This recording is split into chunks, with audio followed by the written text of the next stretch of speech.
I started doing some searches on PubMed and got a couple of papers on the mangosteen fruit. The scientific name is Garcinia mangostana. The first one that I received was on its anti-inflammatory properties. It was in 1979 from University of Madras in India.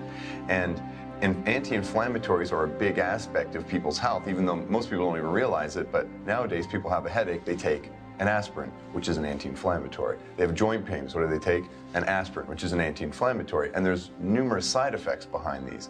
So this aspect of being an anti-inflammatory is a big part of the health industry. So I kept looking up and found another paper on anti-inflammatory from 1980, as well from University of Madras in India. And then the big one that came was from Sendai, Japan, where there's a laboratory there that did research on how the mangosteen fruit stops the body from having an inflammatory reaction.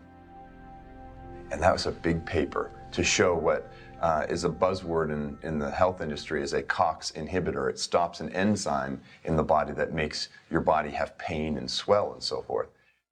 And he came back a couple weeks later with about 1.5 feet of research. We were stunned. He went and did a Medline search, and he came back with scads of documents about the scientific validity of as to why these things work. In the health industry, exaggerations can come.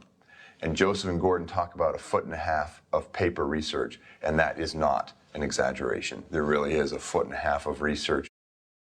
As a matter of fact, one of the researchers went so far as to state that he found it very hard to believe that no one had actually introduced the mangosteen commercially to the market with all of the research that had been done on it. That's why when we originally talked to Dr. Templeman, he said, I don't want to look at this unless it's had science behind it, some peer-reviewed science. I was approached by someone on staff at the University of Utah Medical School, who I respected, and he asked me to take a look at some papers. Now, all of these papers had been in scientific journals, and what struck me was the wide variety of applications, what we would call in medicine indications for usage. Extremely broad. You know, it's one thing to say, you take this and it does this for you, we don't know why. But it's another thing when they've been able to say, the rind of the pericarp from the mangosteen contains xanthones. Xanthones are a chemical compound that is found within the pericarp and in the so small part, the pulp, or the actual tasty part of the mangosteen fruit. It's not familiar to most people because it's a chemical class that's not found in most of the fruits and vegetables and plants that are in this side of the world in the United States. Xanthones as a class of substances are found mostly in lower plants, things like lichens and pieces of wood. You're not going to want to eat that.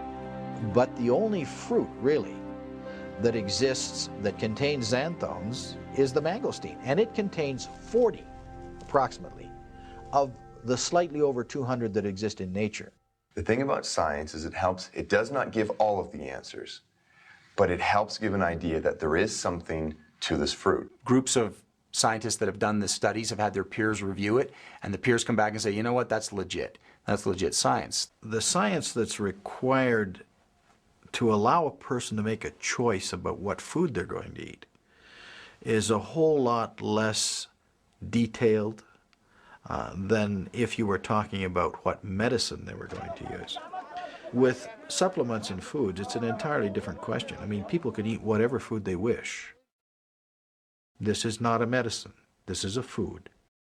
And that was the first thing that attracted me, because most things in the supplemental market have little or no science behind it.